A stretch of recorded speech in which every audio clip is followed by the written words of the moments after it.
Good morning. இந்த மண் சட்டி வந்து நான் புதுசு வாங்கியிருந்தேன். ஸோ இன்றைக்கி யூஸ் பண்ணிடலாம் அப்படி சொல்லிட்டு இன்றைக்கி இதில் வந்து சாம்பார் தான் வைக்க போகிறேன். முள்ளங்கி மாங்காய் போட்ட சாம்பார் தான் இன்றைக்கி வைக்கலான் இருக்கேன்.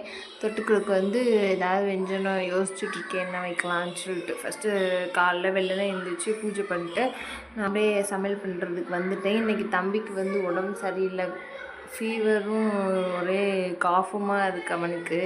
என்ன செய்யன்னு தெரில. நானும் வீட்டில் உள்ள தனிக்கே தெரிய மாட்டேன், அது கேட்க மாட்டேது. இன்னொரு தடவை ஆஸ்பத்திரிக்கு கூப்பிட்டு போனோம். பையன் இன்றைக்கி வந்து அப்படியே சமத்தா ஒரு இடத்த விட்டு நகராமல் அப்படியே உட்காந்துருந்தான்.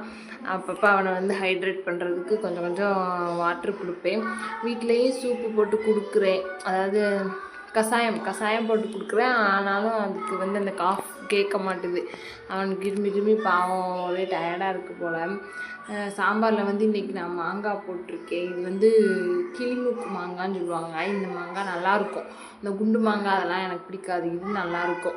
ஒருவேளை சமையல்லாம் முடிச்சுட்டு ஒரு ஆஃப்டர்நூன் 1 o'clock போல் இன்றைக்கி வந்து வெத்தலை தீபம் போட்டுட்டு, இன்றைக்கி வந்து டியூஸ்டே, அதனால் வெத்தலை தீபம் போட்டுட்டு பூஜை பண்ணிவிட்டு சாப்பிட போகிறேன்.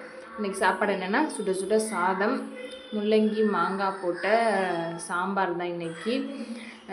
நைட்டுக்கும் சேர்த்தே நான் ப்ரிப்பேர் பண்ணிடுவேன். எப்பயும் வெஞ்சனம் வந்து கோவக்காய் ஃப்ரை வச்சுருக்கேன். நான் வந்து கோவக்காய் சாப்பிடுவேன், அதனால் எனக்கு கோவக்காய் ஃப்ரை. ஹஸ்பண்டுக்கு வந்து வாழைக்காய் ஃப்ரை, மாற்றி சொல்லிட்டேன். வாழைக்காய் ஃப்ரை அவங்களுக்கு. கொஞ்சோண்டு ரசம் வச்சுருக்கேன், அப்புறம் கொஞ்சம் அப்பளம் பொரிச்சிருக்கேன், அவ்வளோதான்.